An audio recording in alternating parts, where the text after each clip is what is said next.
In this video, I am going to tell you 7 best ways to overcome procrastination. The word procrastination has been derived from the Latin root word procrastinatus. It means to put off till tomorrow, defer or delay. There are different kinds of delays. Some delays are good, but procrastination is a deliberate delay from an intended action. No one prevents us from acting in a timely manner except our own reluctance to act. This is the puzzling aspect of procrastination. Why are we reluctant to act? Why is it we become our own worst enemy? There are different factors. In this video, I am going to tell you 7 best ways which can help you overcome your habit of procrastination. The first way to overcome this habit is the 5-second rule. Whenever you are in a state of procrastination, you should count 5, 4, 3, 2, 1 and start doing what needs to be done. Remember, don't think about logic or philosophy of this rule. Just do what needs to be done. I am telling you honestly, it really works. If you want to know why it works, you should read Mel Robbins's book The 5-Second Rule. Her TED Talk, How to Stop Screwing Yourself Over, is one of the most popular of all time with more than 23 million views. Her book is also super popular with over 1,000 Amazon reviews. Remember, you can't change your past, but in 5 seconds you can change your life forever. One moment of courage can change your day. I have always deceived my brain by using this rule, and it always works. This rule makes you able to trick your brain. It's all about the mind and the gremlins of thought patterns you have in your mind. These thought patterns hold you back to the task that needs to be completed. So just do it. The time is now. Count 5, 4, 3, 2, 1. Start doing what needs to be done. The second most effective way is our misconception about attitude and behavior philosophy. I have observed in my life that most people think they need motivation to do the desired task. Remember, we are human beings. We are creatures of emotions. We can't be motivated all the time. It is our misconception that our motivational state must match the task we have at our hands. Believe me, the word motivation is crap. We believe our behavior follows our attitude, but it is the other way round. Social psychologists have demonstrated that our attitudes follow our behaviors more than our behaviors follow our attitudes.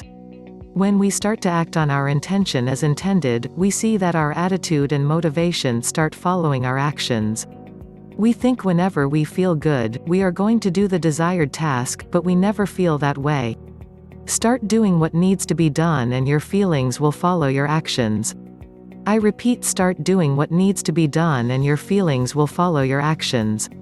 Actually, the anticipation of pain in order to complete a desired task is worse than starting a task.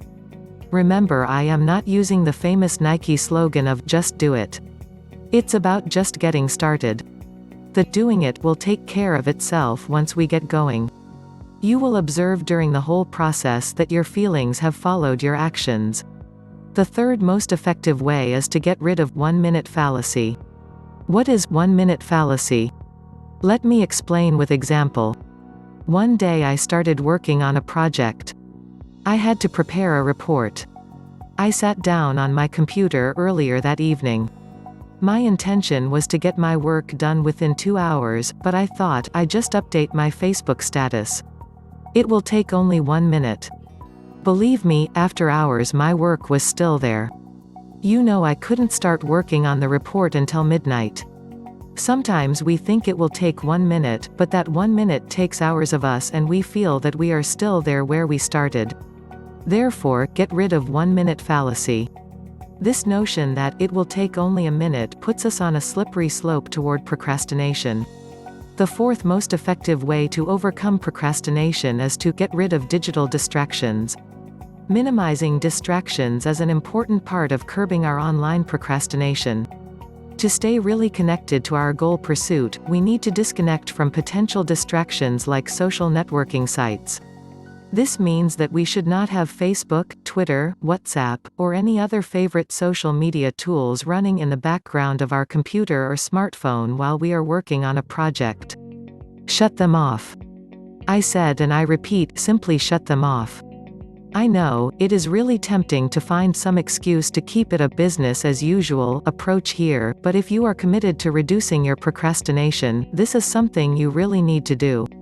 You must shut off everything except the program or project you need to complete at hand. If you really want to get rid of procrastination, you need to pre-decide. Your pre-commitment is really very important to overcome your procrastination. The fifth most effective way to overcome procrastination is to understand procrastination equation. Piers Steel is one of the world's leading researchers on the science of procrastination. His book Procrastination Equation is packed with big ideas. The subtitle of the book is How to Stop Putting Things Off and Start Getting Stuff Done. In this book, he describes an equation that can help you overcome the procrastination puzzle. You can see the equation in the picture. The first thing he talks about in the equation is expectancy. He asks, do you expect a great outcome? Are you confident in your ability that you will be able to achieve that outcome? If your expectancy is high, you are less likely to procrastinate. If your expectancy is low, you are more likely to procrastinate. It means if your confidence is low in achieving that outcome, your motivation will low, or if you are overwhelmed or stressed out, in this situation your motivation will also low.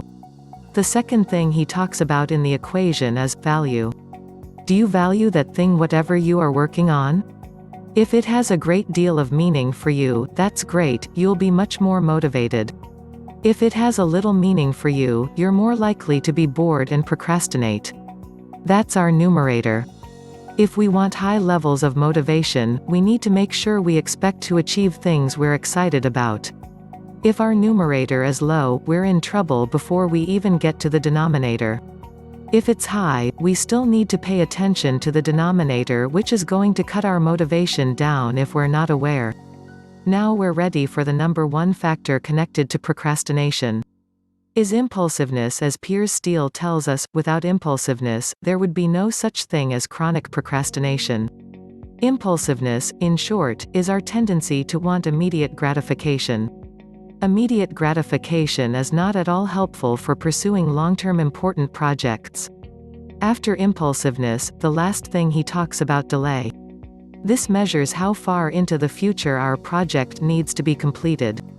The longer the delay, the greater the likelihood of procrastination and, of course, the shorter the delay, the less likely. This is the procrastination equation. If you ask me to describe the equation in one sentence, I will say, if a person wants high levels of motivation, he needs to increase his expectancy and value and decrease his impulsiveness and delay.